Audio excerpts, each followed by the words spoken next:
নমস্কার বন্ধুরা, কেমন আছো তোমরা সবাই? আশা করি ভালো আছো, আমরাও ভালো আছি। তো আজকে তোমাদের সঙ্গে শেয়ার করতে চলে এসেছি। দেখো, দুর্গাপুজোয় বা এই যে পুজোর মাসটা গেল, আমাদের নিশ্চয়ই পুজোতে তোমরা অনেক ঘোরাঘুরি করেছো, চুল খোলা রেখে ঘোরাঘুরি করেছো। তো সেই জন্য যেহেতু চুলের ওপরে অনেক ধকল গেছে, তো চুলটাকে এবার পরিষ্কার পরিচ্ছন্ন করে নেওয়াটা দরকার। তো দেখো, আমি একদম সেই আদ্যিকালের বলতে পারো, একদম ট্র্যাডিশনাল, যেটা মা ঠাকুমা বা দিদিমারা বলে যে আমাদের যে চুলের যে তারা যেভাবে যে চুলকে সংরক্ষণ করতো বা চুলের খেয়াল রাখতো, চুলের যত্ন নিত, সেভাবেই কিন্তু আজকে আমি একটা তোমাদের সঙ্গে রেমেডি শেয়ার করতে চলে এসেছি।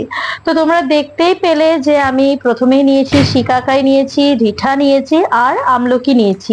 এটা অবশ্যই তোমরা সবাই জানো। তো দেখো, আমি এই তিনটে কিন্তু ভালো করে, যেহেতু দোকানের জিনিস, খুব ভালো করে ধুয়ে নিয়ে আমি কিন্তু আগের দিন রাত্রিবেলা একটা কন্টেনারে করে ভিজিয়ে রেখেছি। তোমাদের চুল যার যতটা বড়, সেই অনুপাতে কিন্তু ভিজিয়ে রাখতে হবে। পরের দিন দেখো, আমি যেহেতু দেখো লাল হয়ে গেছে জলটা, তার মানে ওর নির্যাস গুলো সব বেরিয়ে এসছে। তো এবার কিন্তু জলটা তৈরি করার পালা।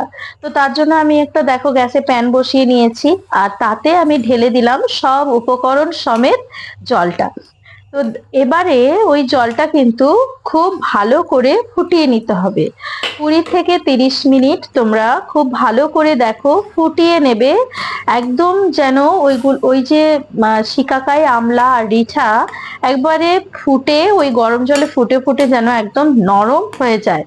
তো দেখতেই পাচ্ছ, কিছুটা সময় পর পর তোমরা কিন্তু নাড়াচাড়া করে নেবে, না হলে কিন্তু জলটা নিচে ওই শিকাকাই, আমলা আর রিঠার যে ফলগুলো আছে ওগুলো কিন্তু বসে যেতে পারে। এই জন্য মাঝে মাঝে নাড়াচাড়া করে রাখতে হবে। তো দেখো, আমার কিন্তু ফুটে রেডি হয়ে গেছে, তৈরি একদম জলটা। এবার কিন্তু আমি ওটাকে নামিয়ে গ্যাসটা অফ করে দিলাম।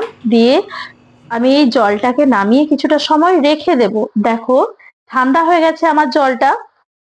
এবার আমি দেখো ভালো করে কিন্তু হাত দিয়ে চটকে চটকে নেবে। দেখো, দেখতেই পাচ্ছ তোমরা, দেখো নরম হয়ে গেছে আর একটু ফেনা ফেনা টাইপের বেরোচ্ছে। দেখো কতটা নরম হয়ে গেছে। দেখো, এতটা শিকাকাই বা এই যে রিঠাটা খুব শক্ত একটা ফল, দেখতেই পাচ্ছ তোমরা।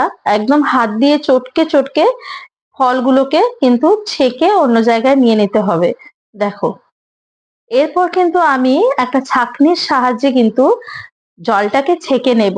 তারপরেই কিন্তু মাথায় ব্যবহার করতে হবে। আর যদি তোমরা ওই রকমই ব্যবহার করো, তার ওর যে খোঁয়া বা গুঁড়োগুলো রয়ে যায়, সেগুলো কিন্তু চুলে আটকে যায়। ওর ওই গুঁড়োগুলো যদি চুলে আটকে যায়, ভীষণই চুলটা কিন্তু ছাড়াতে বা ধুয়ে নিতে ভীষণই প্রবলেম হয়। সেটা যারা ব্যবহার করেছো তারা তোমরা জানো। তো দেখো, আমি একটা ছাঁকনির সাহায্যে কিন্তু জলটাকে খুব ভালোভাবে ছেঁকে নেব।